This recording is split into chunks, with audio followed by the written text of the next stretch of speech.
मेरे बेटे ने मुझे मारा और मैं चुप रही। अगले सुबह मैंने एक शानदार नाश्ता तैयार किया।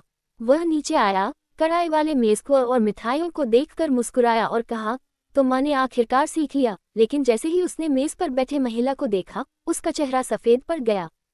थप्पड़ की आवाज़ सूखी और तेज थी, रसोई में ऐसी गूंजी जैसे कोई पटाखा फूट पड़ा हो। ये पहली बार नहीं था कि मेरा बेटा अर्जुन, जो अब 34 साल का था, आपक हो बैठा हो। मेरे गाल में जलन तुरंत फैल गई, पर उससे ज्यादा दर्द मुझे उसके चेहरे पर छाई उस बेकाबू हिंसा को देखकर हुआ, सिर्फ इसलिए कि मैंने जुए के उसके कर्ज के लिए और पैसे देने से मना कर दिया था। उसे उम्मीद थी कि मैं रो पड़ूंगी, सिमट जाऊंगी और हमेशा की तरह माफी मांगूंगी। मगर उस रात मेरे भीतर कुछ टूट गया और उसी के साथ कुछ भर भी गया।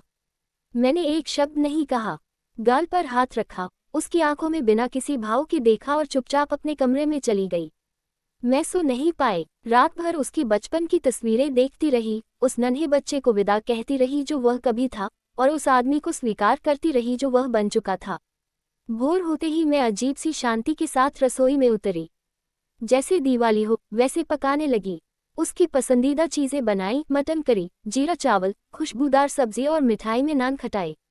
गरम घरेलू खुशबू पूरे घर में फैल गई। मैंने अलमारी से बनारसी कढ़ाई वाला मेज़पोश निकाला, माँ की निशानी, और खाने की मेज पर बिछाया। हर सिलवट अपने हाथों से सीधी की, पीतल इस्पात की सबसे अच्छी थालियां सजाईं। सब कुछ चमक रहा था, सब कुछ परफेक्ट था। करीब 11 बजे अर्जुन नीचे आया। सजी मेज देखकर उसके चेहरे पर वही पुरानी अहंकारी मुस्कान फैल गई। वह बैठा, नान खटाई उठाए और बोला, तो माँ, आखिरकार सीख ही लिया। ऐसे ही ठीक है। लेकिन उसी पल उसकी नज़र मेज के दूसरे सिरे पर बैठी महिला पर पड़ी। उसकी मुस्कान जम गई, हाथ से नानखटाई गिर पड़ी। वह महिला सादा सूट और सफ़ेद दुपट्टे में थी, आंखों में कठोर शांति। ये कौन है? अर्जुन हकलाया। मैंने शांत आवाज में कहा, पहचान नहीं पाए? ये रेखा मेहता है, महिला संरक्षण अधिकारी। रेखा जी ने मेज पर फाइल रखी। आपकी मां ने अभी केस दर्ज नहीं कराया है, लेकिन मेडिकल रिपोर्ट, पड़ोसियों के बयान और उनका लिखित बयान हमारे पास है। अर्जुन खड़ा हो गया। घर की बात बाहर ले जाना जरूरी था। मेरी आवाज पहली बार ऊंची हुई, पर मजबूत थी। घर तब तक घर होता है जब तक उसमें डर नहीं रहता। कल रात तुमने इस घर को मेरे लिए जेल बना दिया था। रेखा जी बोली, 2 रास्ते हैं, या तो आज शिकायत दर्ज होगी, या तुम घर छोड़कर पुनर्वास केंद्र जाओगे, जुए और गुस्से के इलाज के लिए।